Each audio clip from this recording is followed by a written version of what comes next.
3 cows disappeared from John Pierce's place. He reported them as being stolen, but an investigation of the farm yielded nothing. No forced entry, no damage to the fences, no footprints. Nothing. It was chalked up as one of those things. 6 weeks later, 2 of the 3 cows were found in the trees of a nearby park. It was clear they had been mutilated, but their advanced state of decay precluded any definitive answers. Again, one of those things. Now, though, people are starting to take notice. It's not every day that cows wind up in trees, especially dead ones. Abdullah Rahim was admitted to the hospital on June 11, 2017. He was found on the side of the road with severe burns covering 98% of his body. He had been missing since 2011. The only words he spoke were, "The earth penetrates the sky." He died on June 14, 2017. An investigation into his whereabouts for those 6 years has gone nowhere. No one connected his situation to that of the cows. Why would they? Andrea Stilson had endured 4 miscarriages over 5 years. The one child she carried to term in the 6th year disappeared as it was being born. Dematerialized, according to the doctor. The story made national news. The hospital was sued. Andrea's family refused to settle. Last I heard, the case is still pending. A girl named Jessica Hines found a skeleton of a cow in her bedroom on June 30th, 2017. It was presumed to be the third of John Pierce's. My name is Ted Barnaby. On July 3rd, 2017, my house, as well as 10 meters of dirt below it, vanished. I was inside it at the time. I woke up at the bottom of a hole where my house had been.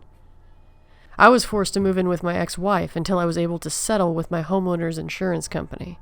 That was in November of 2017. At the end of last year, local internet message boards and forums buzzed about flashes of what people called heat lightning during the darkest hours of the night. It'd all be well and good if our climate were known for producing heat lightning, and if it weren't a colder than average summer. The hole where my house once stood has a ring of caution tape around the perimeter. A meter beyond that is a ring of barbed wire. At the center is a tent, maybe 7 meters on every end. 2 guards are stationed outside it 24/7. People yell to them all the time, trying to get an answer of what's going on inside. They never answer. I don't recognize their uniforms. It's the 6th tent and guard post set up around town in the last month. We had a town-wide meeting a week ago. The 3 local officials were accompanied by a man in a gray suit. He sat at the far left side of the repurposed middle school stage and did nothing but stare at the officials as they took questions from the confused and frightened townsfolk. I use the term "took questions" instead of "answered questions" on purpose. We learned nothing from them over the course of the meeting. The officials were skittish and unwilling to commit to anything they said. It was as if the man in the suit had instructed them to remain as vague as possible. The one thing I, personally, learned was that everyone's dog had run away. Not a single one, from Chihuahuas to St. Bernards, remained in town. John Pierce, the guy who lost his cows when it all started, said his own dog ran through a plate glass sliding door after the heat lightning started. He followed the trail of blood through the fields as long as he could, but he lost her after that. 2 nights after the meeting, we experienced a lightning storm. The sky was cloudless. I looked at the online weather map when it started. There were no storms in the area. Afterward, I noticed an unpleasant odor coming through my window.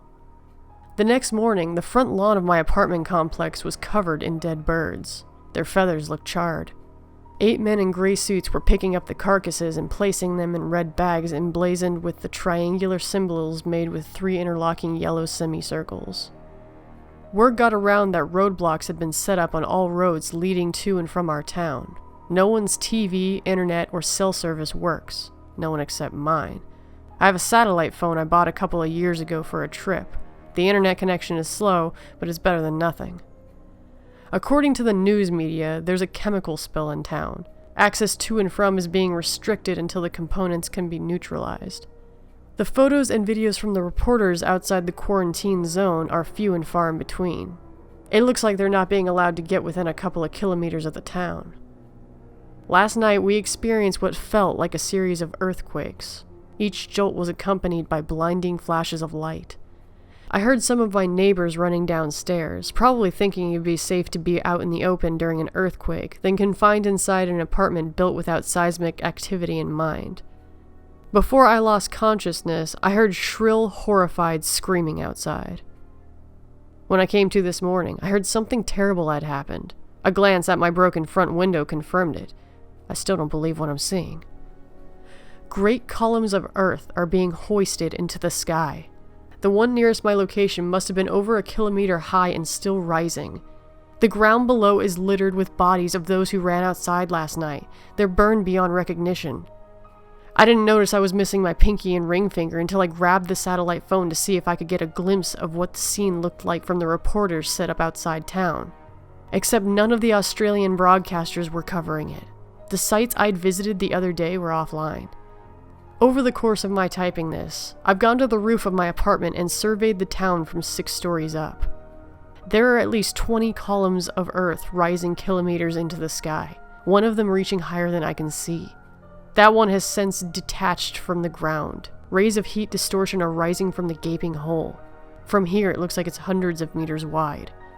A deep, heavy humming fills the air. It's less of a sound than a sensation I feel in my chest and stomach. I figure it's whatever's causing the ground to be sucked into the sky.